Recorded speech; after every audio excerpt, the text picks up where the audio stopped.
World's 2024 vlog. I am doing a voiceover for this because it was so loud there that all of the audio is basically unusable, so here we are. But this was day one. I did land on this day. This was Thursday night, and the first thing that I did was go over to Trainer Town to go take some pictures and of course pick up my badge.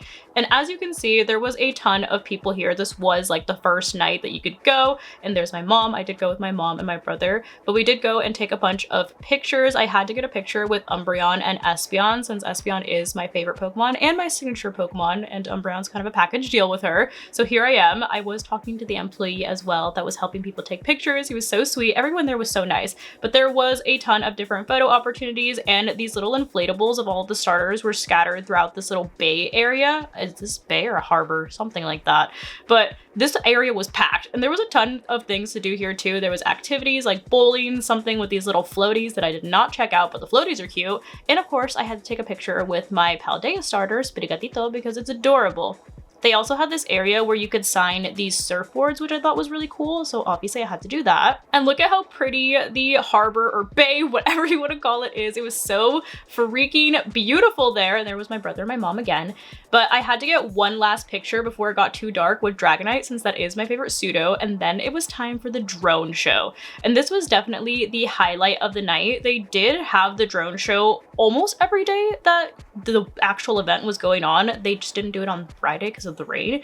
But as you can see, they had a ton of cool different designs. They had this Pikachu with a surfboard, which I thought was adorable. They also had this little Squirtle with bubbles, which was so cute. Some person next to me did say that it looked like he was farting, so you know, that almost made it into the video.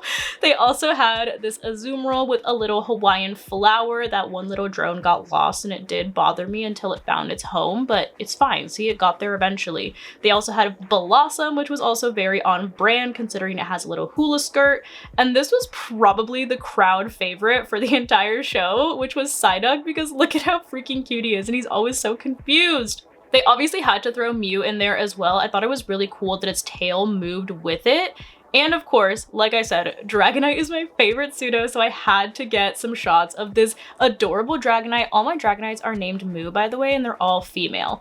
But the show ended off with the actual city that Worlds was in, Honolulu. Look at how freaking cool that is. It's like rainbow. Adorable. And they showed this little wave. The wave was just a vibe, you know, it wasn't a Pokemon, but it did lead into this last little image here of Pikachu riding a Mantine. And of course, they had to, you know, send us off with the World's 2024 logo, which I thought was really cool that the Pokeball just like fell like that. I thought it was a nice touch. But that was the end of night one, and after night one, it was time for me to finally go into the actual venue and experience the venue inside where all of the hustle and bustle was. Also, look at how freaking cool everything looks. Everything was so colorful. Everything was like super on brand, and like the detail that they put into all of the decor was kind of wild. Those were all of the trophies. And of course, I had to get a shot of how many people were actually competing because it was packed. Like day one was crazy. You could hardly move in there. And look at all of the TCG and VG players. I obviously had to go over to the VG section and see if I could spy on anybody playing, and of course get a shot of Fluttermane because that's my favorite Gen 9 Pokemon, and I couldn't resist. This is also all of like the upcoming things that you can find at the Pokemon Center online. So if you're a collector, you can look forward to that. And of course, I had to get a shot of all of these stages because look at how, like I said, look at how much detail they put into everything. Everything looks so good. And I had to sit front row whenever I could, obviously. Like, I couldn't resist. I had to, even though I was like craning my neck to look up at the actual screen, sitting front row was just like a different vibe. I had to do it. But then after I watched a couple of matches, I did go ahead and explore the rest of like the venue because there was activities to do in there besides just like watch the actual competition. There was this little like museum that had all of the memorabilia from like past worlds, including all of the plushies. I did get yelled at for filming in there, so rip, that's all that I got. But after that, I did get a chance to go to the Pokemon Center. My appointment was kind of late. It was like later in the day on Friday, so there wasn't as much merch for me to get, but I did get everything that I wanted, like these little like Pikachus that were like a couple and Hawaii themed, adorable. There was so many sitting cuties for me to pick from, and there was even live music that was in there, which was kind of crazy.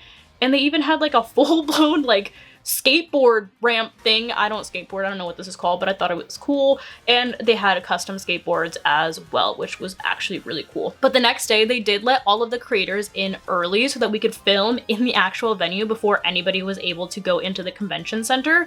And seeing the stage up close was like so surreal. One day I'm gonna be up there competing, of course. I will be a world champion, but like look at how cool the stage looks when you're actually up there, and look at all of the Pokemon that are scattered throughout. I love that there was like some Crustle love because Crustle is very forgotten.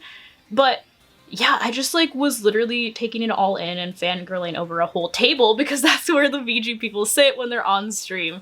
But after that, obviously the tournament started up again. I did sit front row once again, and I did get to watch Wolf's stream match in the first row and his interview, which was really cool. At this point, I think he was still undefeated. I did kind of just watch the rest of the matches for that day since it was pretty late at that point. But obviously after day 2 was day 3, which was finals day. And in the finals, it was Calyrex Ice Rider versus Miraidon. So Trick Room versus literal Speed Demon. Talk about polar opposites. And being there during the final match was literally such a surreal feeling. The energy in the room was electric and everybody was like on the edge of their seats. They both played so well. And I think the main stars of the Miraidon team had to be obviously Miraidon, but of course Ogerpon, because this Ogerpon was so key in all of the battles. I don't think he really had anything for it on the Cali Ice team. But, you know, he tried his best. But obviously here is the final few moments of the matchup. We have Ogerpon being a nuisance and redirecting, and of course Miraidon taking this one-hit KO on Iron Valiant. And at this point, he really couldn't do anything, so he decided to gracefully bow out of the battle. And the winner was Italy with the Miraidon team. I was kind of hoping that Calyrex would win because I'm a Calyrex Shadow player myself, but you know what? I like Miraidon. I'm okay with that. But like I said, the energy was crazy at this point, and I was so happy that I got to experience something like this, like in person, because it was definitely one of those, like, you had to be there moments. It was just such a surreal feeling. But after that, it was time for closing ceremonies, where they did give out all of the trophies for, of course, first place and the runner-ups. This was such a cool moment to see. He just looks so happy. Look at him. But after all of that was said and done, it was announcement time, which is literally what everybody was waiting for. And the CEO and president of the literal company was giving us the news live and in action. So the tea was hot. They did start off with Pokemon Go, where they will be adding more Peko, and they did tease Dynamax. So I might have to, you know, hop on there more often. After that, they did introduce some new Pokemon into Unite, which looked really cool. They introduced both Cerulege as well as Armarouge, and this creepy guy, which is Darkrai. Obviously, he's not that creepy. I like Darkrai. And this was another crowd favorite, kind of like the actual drone show, which was Psyduck as a supporter. And you have all of the dates here for when you can expect them if you are a Unite player.